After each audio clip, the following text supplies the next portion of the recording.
महापौर चषक फुटबॉल स्पर्धेतील दुसरा उपांत्य सामना बलाढ्य शिवाजी तरुण मंडळ आणि दिलबहार तालीम मंडळ संघात झाला। शिवाजी तरुण मंडळानं सातत्यानं चढाया करत दिलबहारची बचाव फेरी भेदून 3 गोल केले। या विजयानं शिवाजी तरुण मंडळानं स्पर्धेची अंतिम फेरी गाठली।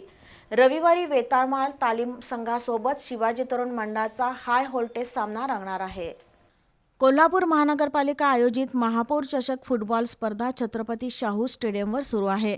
या स्पर्धेत आज सायंकाळच्या सत्रात बलाढ्य शिवाजी तरुण मंडळ आणि तुल्यबळ दिलबहार तालीम मंडळ संघात सामना झाला। सुरुवातीला शिवाजी तरुण मंडळानं आक्रमक चढाया करत दिलबहार संघावर दडपण आणलं। सामन्याच्या 14व्या मिनिटाला शिवाजी तरुण मंडळाच्या सिद्धेश साळोखेनं दिलेल्या पासवर करण चव्हाण बंद्रेनं गोल नोंदवत सामन्यात आघाडी घेतली।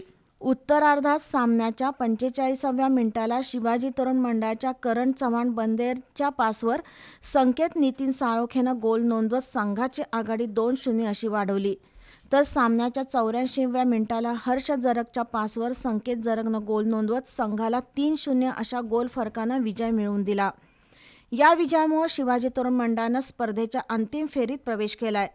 रविवारी शिवाजी तरुण मंडळ आणि वेताळमाळ तालीम मंडळ या संघात हाय व्होल्टेज सामना रंगणार आहे।